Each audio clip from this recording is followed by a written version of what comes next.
আমার বাসার খুব কাছেই নামযজ্ঞ শুরু হয়েছে।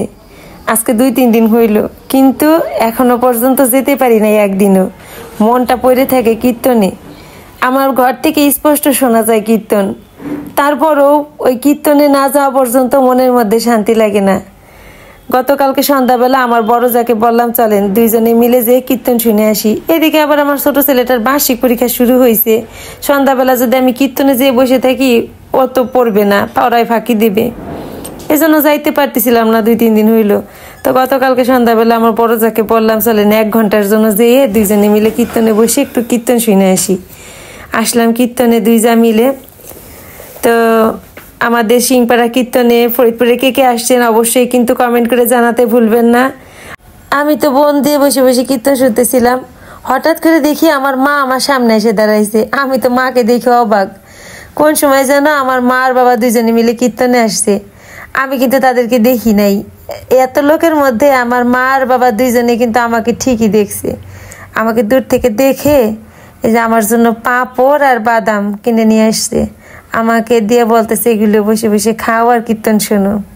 দেখেন মা বাবা এর নাম, আমি কিন্তু তাদের দেখি নাই, তারা কিন্তু এত লোকের মধ্যে ঠিকই আমাকে দেখছে। মা আর বাবা চলে গেল, তারা অনেকক্ষণ আগে আসছিল। আমি আর আমার বড় যা দুইজনে মিলে ঘন্টা 1.5 বসে কীর্তন শুনলাম। বেশি সময় যে থাকবো তার তো উপায় নাই। একদিকে আমার ছোট ছেলের হচ্ছে পরীক্ষা, আবার আরও একটা ব্যাপার হয়েছে, এই যে ভূমিকম্প হবার পর আমার ছোট ছেলে প্রচণ্ড ভয় পায়, ঘরে একা থাকতেই চায় না। তো ছিলাম কীর্তনে, কিন্তু ছেলের জন্য ভীষণ টেনশন হইতেছিল। তাড়াতাড়ি চলে আসলাম বাসায়। এই যে আমার বড় যা আর আমি 2 যা মিলে পাঁপড় খাইতে খাইতে বাসায় আসলাম। যে ভয়ে ছিলাম কীর্তনে বসে যে আবার যদি ভূমিকম্প হয় আমার ছেলে তো অনেক ভয় পাবে, ওমা তাই হয়েছে। বাসায় এসে শুনি সন্ধ্যা 6টার সময় আবার ভূমিকম্প হয়েছে। আমার ছেলে ভূমিকম্পর কথা শুনে দৌড়াই চলে গেছে আমার বাবার বাড়িতে, ঘরে তালা দিয়ে সে দিদা বাড়িতে যেয়ে বসে আছে। সারাটা রাত আমি একটু ঘুমাইতে পারিনি গতকালকে, এত ভয় লাগছে। সারাটা রাতের মধ্যে আমি চোখ বন্ধ করতে পারি নাই। কি যে ভয় লাগে, মনে হয় যেন এই বুঝি আবার ঝাঁকুনি শুরু হইল। সারা রাত আমি একদম না ঘুমিয়ে কাটাইছি। উঠলাম সকালবেলা ঘুম থেকে, সারা রাত ঘুম না হলে কি ভালো লাগে। আমার ছোট ছেলেও গতকালকে রাতে একটু ঘুমাইতে পারে নাই, ওর একই ভয়, মা ঘুমাইলে যদি আবার ভূমিকম্প হয়। মা বেটা মিলে একটু ঘুমায়নি। আমার বড় ছেলে আর তার বাবা দুইজনে নিশ্চিন্তে ঘুমাইছে। সকালবেলা ঘুম থেকে উঠে আজকে পাস্তা রান্না করছি। মনের মধ্যে যদি ভয় থাকে কোনো কিছু কি ভালো লাগে।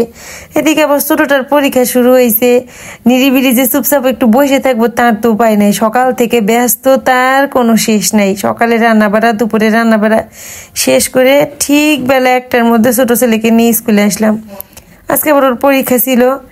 তো ওই যে আমার তো আবার চুপচাপ বসে থাকতে ভালো লাগে না, হাতে একটা কাজ থাকলে ভালো হয়।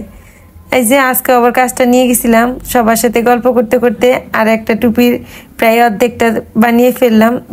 অবশ্য সময়টা কিন্তু বেশ ভালোই কাটে। তারপরে ওর পরীক্ষা শেষ হইলো, ওকে বাসায় পাঠাই দিয়ে আমি আবার আমার বাইরে একটা কাজ ছিল সেই কাজ করতে গেছি।